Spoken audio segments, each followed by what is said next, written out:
Sir ఇప్పుడు ఇది వీళ్ళ గురించి మాట్లాడినట్టే ఇప్పుడు గతంలో ఆయన జగన్మోహన్ రెడ్డి గారి ప్రభుత్వంలో చూసినట్లయితే కొడాలి నాని గారు ఒకటి, వల్లభనేని వంశీ గారు హ్మ్. వీళ్ళిద్దరు మంచి ఫ్రెండ్స్.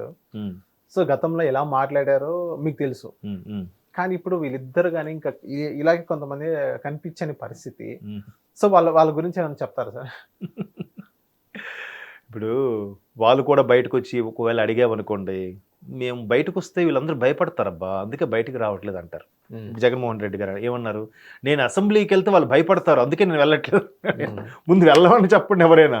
హ్మ్. వెళ్ళి అంటే నేనన్నది ఇదే సదా అవకాశం. రాజకీయాలు అన్నాక అప్ అండ్ డౌన్స్ వస్తాయి. చంద్రబాబు నాయుడు గారు ప్రతిపక్షంలో కూర్చోలేదా? వరుసగా వరుసగా 10 ఏళ్ళు ప్రతిపక్షంలో కూర్చున్నారుగా 2004 నుంచి 14 వరకు. అంత మాత్రాన ఇంకా లైఫ్ అయిపోయింది, నా ఏజ్ అయిపోయిందని ఊరుకున్నారా? ఎవరు ఎప్పుడు ఎలా టర్న్ అవుద్దో చెప్పలేం. కాకపోతే రాజకీయాల్లో ఎస్పెషల్లీ రాజకీయాల్లో చాలా పేషెన్స్ అవసరం. చాలా ఓపిక. అంటే ఎత్తుగడలు వేసేటప్పుడు కూడా ఆచితూచి అడుగులు వేయాలి. సరే మన మీద ఇట్లా బురద జల్లాడు, మన మీద ఇలా విమర్శించాడు. సరే మనకి టైం వస్తుంది కొడదాం అన్నట్టుగా ఉండాలి. కానీ మాకు టైం వస్తుంది కొడదాం అని ఓపెన్ స్టేట్మెంట్ ఇస్తే ఇంకేముంది? జాగ్రత్తగా ఉండాలి. ఇప్పుడు ఈయన కూడా అవమానించారు చంద్రబాబు నాయుడు గారిని. నేను మరలా అసెంబ్లీకి రానంత అవమానం జరిగింది కాబట్టి నాకు నా భార్యకి ఈసారి నేను ముఖ్యమంత్రిగానే అడుగు పెడతానని ఛాలెంజ్ చేసి వచ్చాడు. ఈయనకి అలాగే వెళ్ళి రమ్మనండి.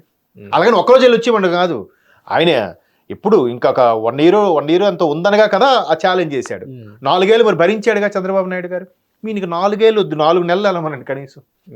వెళ్ళి అప్పుడు నేను ఖచ్చితంగా ఈ అవమానాన్ని తీసుకుంటున్నాను అని. అంటే గతంలో ఇతను అలాంటి ట్రీట్మెంట్ ఇచ్చాడు కాబట్టే మళ్ళీ నాకు వాళ్ళు ఆ ట్రీట్మెంట్ ఇస్తారేమో భయపడి ఈయన వెళ్ళట్లేదేమో అని అనుకుంటున్నాను నేను. అంటే చాలామంది అభిప్రాయపడేది అదే.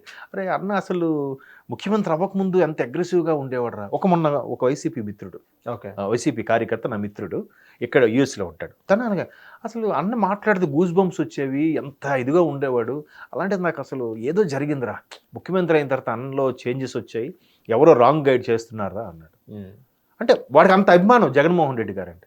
సరే ఇది అవకాశం కదా, సద్వినియోగం చేసుకోవాలి కదా. ప్రజల్లోకి వెళ్తే అరే ఎంత తాపత్రయపడుతున్నాడు, ఆయనకి మైక్ ఇవ్వట్లేదే అని మూలను కూర్చున్న ముసలం అంటది ఫస్ట్. అది అలా స్ప్రెడ్ అవుతుంది. అప్పుడు కదా ఆయనకి వెయిటేజ్ పెరుగుతుంది. ఇట్లాంటిది ఎందుకు యూటిలైజ్ చేసుకోరు? మనకి అంతే. అది మరి ఎవరు సలహా ఇస్తున్నారో కానీ. నమస్కారం. Thank you sir. థ్యాంక్స్ అమ్మా. హిట్ టీవీ యాప్ ని డౌన్లోడ్ చేసుకోండి. ఇందులో short news, live news, entertainment movies అన్ని అవైలబుల్ గా ఉన్నాయి. Please download hit TV app. Hit TV యాప్ని ఫ్రీగా డౌన్లోడ్ చేసుకోండి.